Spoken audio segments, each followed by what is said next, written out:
ce que je dis peut paraître un peu énorme, mais on est dans les normes. On y est. Je veux dire, c'est pas moi qui décide de l'échelle d'analyse. On est aujourd'hui dans les prémices d'un conflit majeur.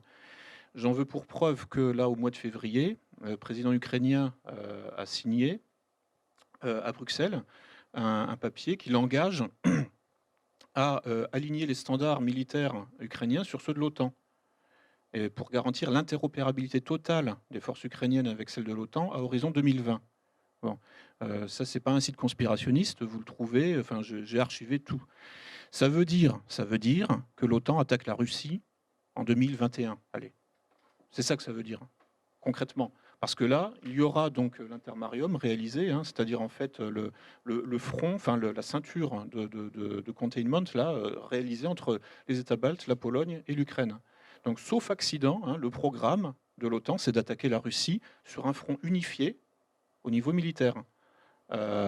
Et donc, bon, évidemment, il faut mesurer les conséquences, sachant que, certes, entre la Pologne et la Russie, il y a la Biélorussie, mais la frontière ukrainienne est à 300 km de Moscou. Je vois mal comment Moscou pourrait ne pas réagir, hein, dans une configuration pareille. Je veux dire, il y a comment dire, des officiels russes qui disent que de toute façon, on y va. On y va parce que à partir du moment où il y aura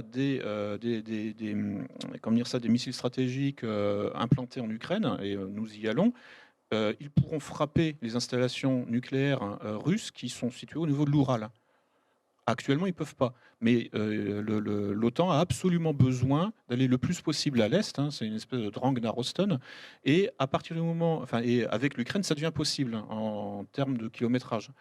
Donc nous allons au conflit nucléaire, c'est évident. C'est évident, sauf accident, si Trump est élu. Si Marine Le Pen est élue, s'il y a un Brexit, s'il y a patati et patata. Vous voyez, enfin, en gros, bon, il y a toujours peut-être effectivement des possibilités. Bon, Marine Le Pen étant plutôt pro-russe que pro-américaine. Enfin, en tout cas, bon, son équipe, quoi. Enfin, c'est en termes de financement, tout ça. Bon, donc là, au niveau des alliances géopolitiques, sachant que Trump aussi s'est exprimé, hein, sur la question. Bon, voilà.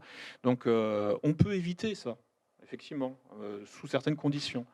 Mais si elles ne sont pas, si c'est Clinton qui passe, si c'est Juppé et compagnie, etc., ou Sarkozy qui repasse, encore que Sarkozy est en train d'être acheté par Moscou, donc ça peut encore redistribuer les cartes.